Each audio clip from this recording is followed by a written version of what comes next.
The annual camping trip was coming up for Camp Galil. I was in charge, and I was concerned. I had 3 good reasons to be concerned. First was that we knew nothing about camping. Second, did I mention, we knew nothing about camping.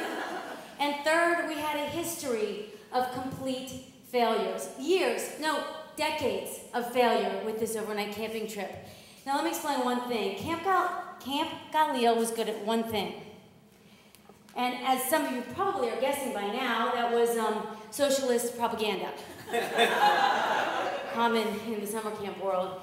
And basically this camp was founded among some others in the 50s to encourage young Jewish kids to fall in love with kibbutz life and move to Israel. If you don't know what kibbutz life is, these are small communities in Israel based around the socialist principles of shared labor, shared resources, the values of hard work and communal living, right? So that's what we did best.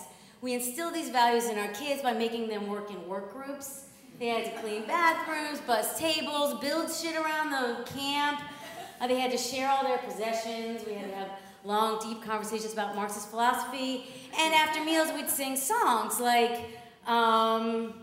union songs, like, and maybe some of you know these, I don't know. I see someone nodding in the back.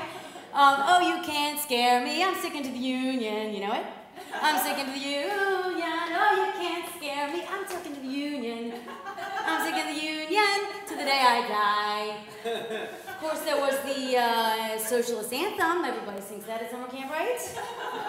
The international proletariat shall be the human race. Okay, so socialism, not bad in a weird kind of suburban, upper middle class way, but in the United States. But camping, not so much. Not so much. But for some reason, despite the repeated failures, we insisted on doing this overnight camping trip every year with about 150 plus kids, ages 9 to 15. And let me tell you something, people. When I say we didn't know what we were doing, we had no gear. We sent children into the wilderness with no tents, no rain gear, not even a tarp to put under them to protect them, all of us, from the morning dew, right? If you've ever been camping, at the very least, you put something underneath you, right? Yeah. So we would do this every year, and each year brought with it its own special disaster. It was like the plagues. There was the year we spent the night on Antietam battlefield and woke up all burnt to a crisp, as there are no trees on a battlefield. There was, of course, the siege of horseflies, and let's not forget the chigger infestation. You know what a chigger is? Did you see the PBS special? These are parasites that get under the skin, they crawl around and reproduce until you are covered in red dots, a live parasite underneath your skin. So this year, it was my turn to be in charge, and I really did not want these disasters to befall our camp under my charge. So I knew we still had no gear, but I thought at the very least I could devise an escape plan. Now, for some reason, historically, the buses would take us to the campsite, drop us off, and disappear. I don't know why. And whenever there was rain or whatever else came along and we tried to get them, it would be hours before the buses would come back. So I met with our business manager, Marilyn, several times, and I made her promise me that she would make sure that these buses were on call, that no matter what, they were nearby and they were ready to come at a moment's notice. So we headed out in these buses to a really nice campground in Pennsylvania. We got there, it was a beautiful day, and the site was beautiful. There was all these pine trees that smelled of pine. There was a bed of needles that made the ground soft, and there was this huge field where the kids could play ultimate frisbee and hacky sack. And so as we were getting, unloading the truck, we had a truck full of food, we were making campfires, and the kids were setting up their sleeping bags, all feeling good until I felt the breeze, kind of a strong gust, a quick lowering of the temperature, and the smell of moisture in the air. That's when I looked up and I saw a huge black cloud crossing the sky towards us. Thought one, fuck.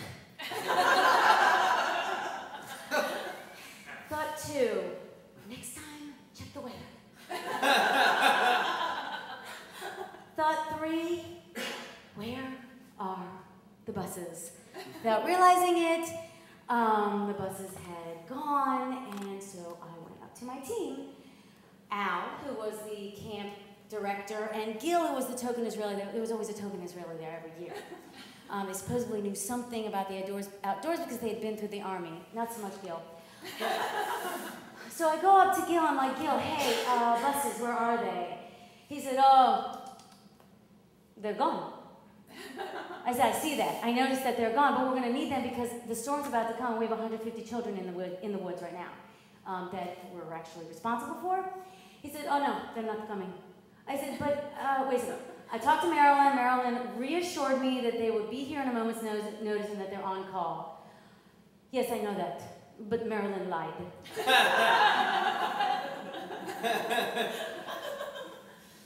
Okay. So then, why can't we just call them and make them come anyway? Oh, because, it's a union policy that they not drive within 8 hours after they've already driven. Jessica knows. I said, a union policy? Fuck the union! We have 150 kids that we have to take care of, and before we could get a resolution, the rain came down, and this rain was bad. This was Noah's Ark rain. This was not little droplets. This was like sheets and buckets of water that I don't know where, like the sky opened and God like flushed his huge celestial toilet. I don't know. I had never been in something like this, and all I know is that we were panicked, and we were like the Three Stooges. We had no idea what to do. Like we were like, Gil, what do we do? I don't know. I mean, this was our leadership style. So Al steps in and he says, well, maybe we should get them under the trees. So we get the whole, we're like, kids, run to the trees. So they all run under the trees. We're thinking, I guess there's some cover there. And then we're thinking, okay, done. And then the lightning comes. And then we stand there again like, I don't know. What's the right thing to do when there's lightning? And seriously, among the three of us, including the Israeli who'd been through the army, we could not remember the right and wrong thing to do in a lightning storm. We were in charge. So we're like, I don't know, I think it's bad to be under the trees because the lightning might strike and a branch might break off and drop on them? And in our wisdom, we all agreed, yes, you're right. Let's get them out into the field. So we're like, come on, kids, let's go into the field. So we take them all into the field. And they're standing there and they're shivering and they're wet. And we're like, now what? And someone says, oh, shit, wait. We're in the middle of this field and now we're the tallest things. Isn't that bad? Isn't that what lightning looks for? And we're like, yes, I think so. So we tell the kids, down in the mud.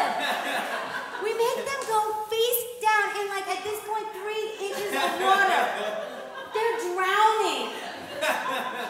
And I'm like, now what? And Al, the director, says, I don't know, this wasn't in the Communist Manifesto. I don't think Marx liked to camp. Now, before we could do our next thing, a true miracle happened in the form of a Boy Scout troop, I'm not lying. There was a cute little Boy Scout encampment in their little safe, dry pup tents. And they were watching this whole thing unfold the entire time. I'm sure laughing and feeling smug and superior. So these Boy Scout kids come along, of course, full rain gear, just laughing at us without anything on that's rain anything. You know, they've got all down from the suit to those like yellow hats. You know what I'm talking about? Yeah. So they come over and they bring us these 2 big tarps. They're these really heavy canvas, about 10 by 10, like a big carpet. And they hand these over to us. They're like, I don't know. They're like, we don't really know how to help you, but here, have these. So we take the 2 tarps and we get the taller and the older kids to ring the outside of each of the tarps, and then we shove the rest of the campers underneath. Okay, so now I was like, there's no way I'll be 10 minutes. So we shove the other kids underneath, and now we're talking like there's almost 100 kids under each of these tarps. And we stand under these like human-supported huts for a solid 4 hours. Yeah, tell me about it. It felt like a sauna. It stank like wet dog. We were starving. We were dehydrated. Some of the kids didn't remember their names. I'm not joking.